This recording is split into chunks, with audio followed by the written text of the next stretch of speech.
Hello friends, we were discussing the characteristic features of Elizabethan poetry. In the last session, we have started discussing this topic.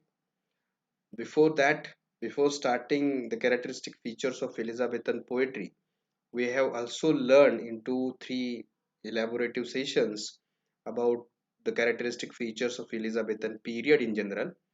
And in the last session, we have also realized that it is very necessary for us to understand Elizabethan characteristic features of Elizabethan poetry, sorry, Elizabethan period, because without that it is impossible for us to understand Elizabethan poetry. We also learn in the last session that there is a reciprocal relationship between socio-cultural events and literature. We also came across one very significant example, that is a French Revolution. You can see the French Revolution influences or inspire many of literary works, and French Revolution itself is also uh, influenced by literature. So in the last session we discussed all these things, and we have also considered few of the characteristic features of Elizabethan poetry. We see that this is the period which is known, which is marked by many of the poets who very significantly contributed in this particular period. And these poets were known as the poets of the world, and even the poets of we consider them as a timeless poets. So you can see in the last session we also see that till today we were learning Elizabethan literature, so you can understand that how influential, how important this period is in literature. So in 21st century we were learning, we were reading Elizabethan age or Elizabethan poetry, and we were prescribing certain poets, certain poems from this particular period. So this is also very important. If we want to understand modern literature, we should understand all these things, Elizabethan literature, and then upcoming events or upcoming periods of literature, and then only it is possible for us to understand, possible for us to know the shifts, the different components that were added to the literature across the time frame of history. So we were discussing this Elizabethan poetry, and we were thinking about the characteristic features of Elizabethan poetry. In the last session, we came across that Elizabethan poetry is a highly imaginative poetry. You can see it is not only highly imaginative, but it is also a very creative one. It is experimental one. You can see they were experimenting with theme. They were experimenting with style. We also come to know that there is a shift in literature, that it is not literature written by aristocrat people, explored aristocratic life and read by aristocratic people, but it is written by a common man exploring a common life of the period and read by a common man. So this is also very important characteristic we came across, and therefore the themes of a poetry, the themes of a drama, or themes of a essay, you can see were selected from a common life, inspired from a common life events. So this is what a common shift we general shift we came across in the literature of this period. Poetry was not exception for that. So as it is a breakthrough from turmoils of the previous socio-economic events of the nation, and there is a new beginning of a peaceful, stable era. You can see the poetry flourished at its fullest, and this, as it is a peaceful, religiously very tolerant era, you can see it is also remarked with the romance and melodrama. We learned this in the last session. We also see that uh, uh, the poets, even that were depicting romance in their romantic elements in their poetry, and these romantic elements become so important, so significant, that when we think about, or when we try to write a history of a romance in literature, we should consider this Elizabethan poetry or Elizabethan literature, that we should consider it very significantly when we were considering it. So the works would combine tragedy and comedy. As we learned in the last session, the works were combining tragedy and comedy. Instead of, you can see the classical literature. When we think about a classical literature, especially when we think about Greek and Roman literature, you can see that there is a watertight compartments of literary genres, tragedy and comedy, and they were very precisely defined canons or very precisely defined genres. So they were not transgressing each other's boundaries. But in Elizabethan period, you can see, even in a theater, even in a poetry, you can see this kind of watertight compartments or the boundaries or strict boundaries were demolished by the authors, as they were very much influenced, or as they were very much advocating the experimentation in literature. And as they were experimenting in literature, they were combining tragic elements with the comic elements, or comic elements with the tragic elements.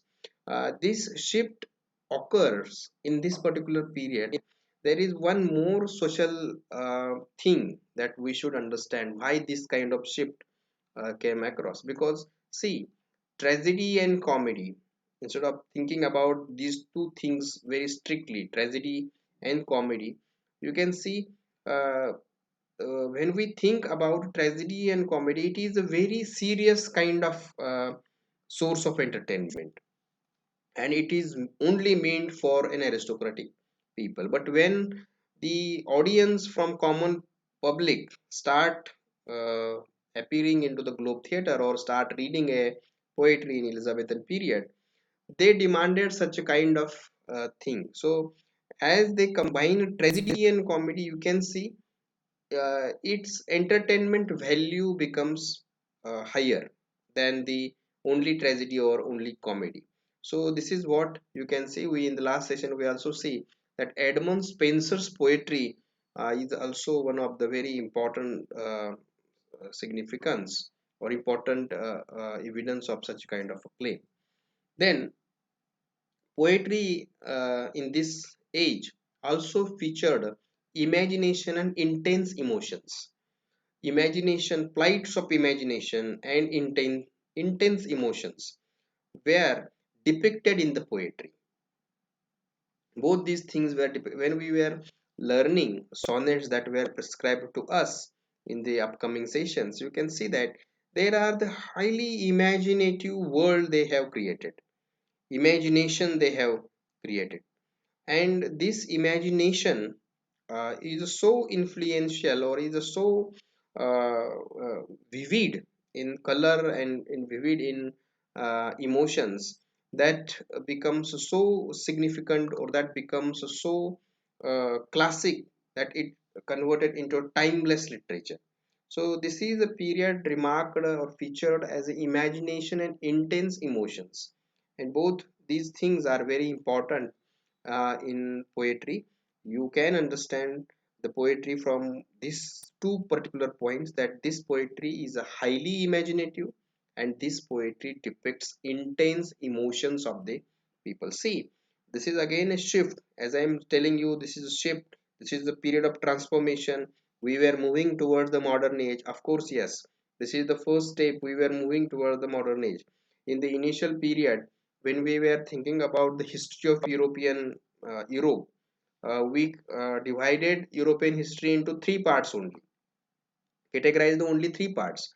First is the period of Greek and Roman Empire, 500 to 100, and 1500 BC, and then we have another period, that is 500 to 5 to 500 CE, and then we have a medieval age, and the last we consider as an Elizabethan age, or Renaissance age, or modern age. So we have divided, or we have categorized European history into 3 points, so you can understand. So this is the period, you can see it as a beginning of a modern period.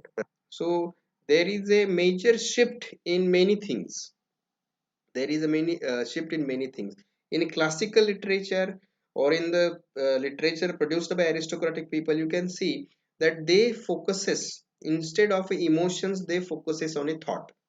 They focuses on a thought. For example, when we think about tragedies in the Greek literature, you can see that the characters were not representing a specific character, but they were representing a general stereotype. A general stereotype they were representing. It is meant for everybody. So this is not an individualism, this is an idealism. So what they are doing, they are depicting the idealism. So the focus is on an intellectual thought instead of the emotions. I'm not saying that Greek literature or the theater of uh, uh, tragedy of European, sorry, this Euripides and all these Greek guys are not emotional one, but you can see that their prime focus is on an, producing or advocating a kind of a thought or kind of a thesis in the drama. However, in Elizabethan period, you can see that instead of a individualism, sorry, instead of a, this idealism, instead of this stereotyping, all compulse inclusive kind of thing, what they were doing, they were depicting idealism, sorry, individualism. Instead of idealism, they were depicting individualism. Individual becomes more important. His emotions become more important. As I told you, that this is a shift from one point to another point. In Bible and related literature, you can see that man is a sinner expelled from a paradise, and he is living his punishment on a earth. So such a kind of thoughts were demolished in this kind of literature, and they start evoking or they start advocating the achievements of a mankind. And as they uh, advocating or as they exploring the kind of achievements of a human life, here you can see individual becomes more important. And as individual becomes more important, his emotions become more important. And therefore imagination and intense emotions appears as one of the most important characteristic features of poetry. So poetry is written to explore intense emotions of an individual, his emotion about the nature, his emotion about his beloved, his emotions about uh, God, many things you can see that. But it is regarding, basically it is about his emotions. It is not about the idea, it is not about something ideal one, but it is about an individual one. So this is also a major shift we can came across in a literature. And in the modern period, you can see it becomes one of the major characteristic of a literature. Individualism appears as one of the major philosophical and even the literary uh, cult of philosophers and academicians and literary personalities. So this is what you can see: imagination and intense emotions. This made the base nature of such works to emanate from the poet's own feelings, which were then developed into art. So, this poet's own feelings were developed into the art. So, what is poetry? Poetry is not meant to produce a highly intellectual thought, but it is a piece of exploration of an emotion. So what they were giving you, they were depicting, they were exploring his emotions. What he is exploring his emotions. He is not thinking about universe, he is not thinking about his place in universe. Such kind of huge thematic concern or universal thematic concerns were not there. They were writing a poetry on a flower, they were writing a poetry on a moon or its reflection in the water. So such a kind of things you can see is happening in Elizabethan period, Elizabethan literature.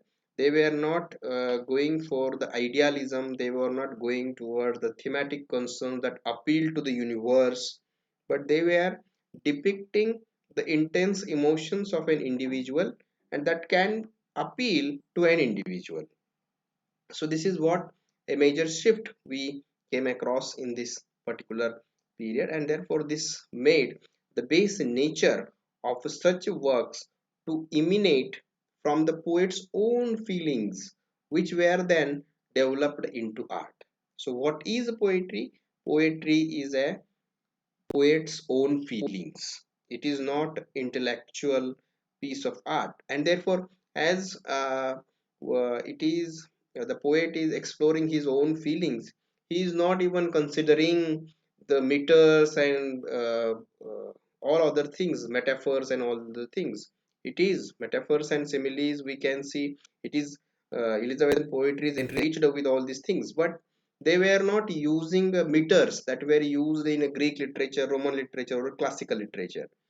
So what they were using to as they were exploring the imagination, they were using a vehicle of a free verse.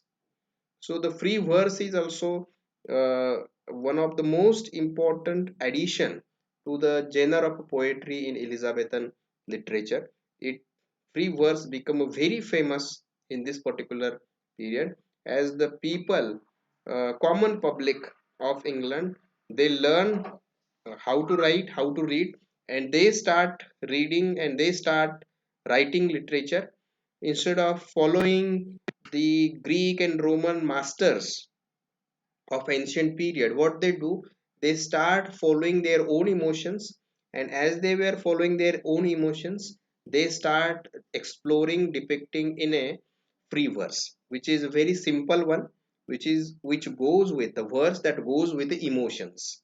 And when we think about meters, you can see that meter always goes with a thought, because in meter we have to be we have to follow, we have to adhere with a strict rules of a classical literature. The poet, only five words should be in one line. There should be a trace untrace pattern, a specific trace untrace pattern in that line. So such a kind of a meter is used in a classical literature. Here also iambic pentameter is extensively used in Elizabethan poetry, but free verse appears or emerges as one of the very important characteristics feature of the uh, age of a poetry. This may the literary works also adhered to some form of rhyming meter and structure as experienced in the sonnet, which is also a feature of Elizabethan poetry included by Thomas Watt. As I told you, sonnet is also one of the very important characteristic feature of this particular period. Uh, Instead of exploring this sonnet form here, because all the three poems that were prescribed to you are sonnets, so we have to uh, explore this sonnet in detail. So here I am not going into detail of this sonnet form. We will discuss it in the next lectures, because we have to learn how uh, Thomas, Watt and Surrey bring this Italian poetry form into the England, and how it explored, how it becomes a very popular, how English people made certain changes in it.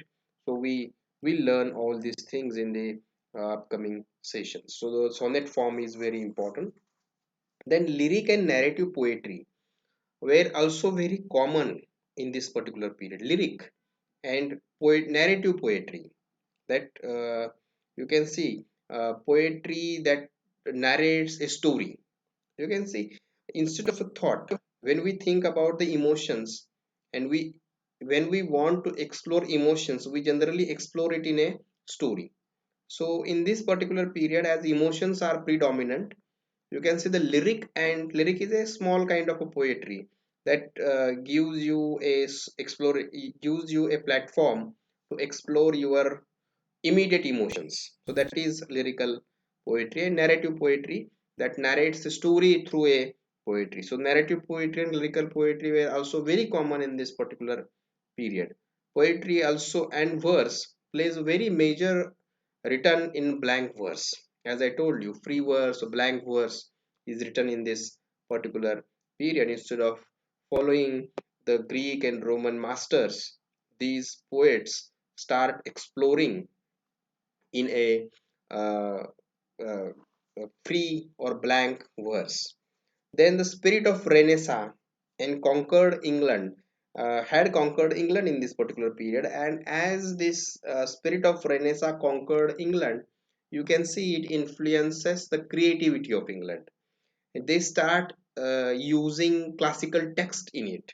As I told you that this Caxton establishes his uh, first printing press in Westminster, and as he establishes his printing press, he published the 100 texts titles of a classical literature and distributed it into in the Europe. So this brings or this boosts the spirit of Renaissance, and this also influences the creative writers of this particular period. So these people start using classical text in their, they start borrowing the classical text in their literary creations. So this is also the spirit of Renaissance, and borrowing from classical texts are also important characteristic feature of this Elizabethan poetry. Then, when we think about the thematic concern of this poetry, you can see the nationalism, humanism, patriotism emerges as a dominant themes of the poetry. You can see the poetry written for humanism, poetry written for nationalism or patriotism emerges as one of the very important. So this is the period you can see that they were conquering all the world. They were searching or discovering a new continents, and they were giving the names, they were establishing a colony. So there is a kind of a patriotism, and there is a kind of a nationalism. And at the same time, as they were moving from Catholicism to uh, uh, Protestant, there is also a rise of a humanism, Christian humanism. So instead of orthodox religion, they start following a humanism. So these three things, that is the nationalism, patriotism and humanism, are predominant in the poetry of Elizabethan period. This poetry was, as I told you, this poetry was also marked as a romantic luxuriance, creativity, imagination and experimentation, and it also very influentially use metaphor very commonly. So we will see in the next session about the use of metaphor, repentance, puns, and paradoxes in this particular poetry. We will stop here and continue the same in the next session. We were discussing characteristic features of Elizabethan poetry. We will stop here, continue the same in the next session. Thank you.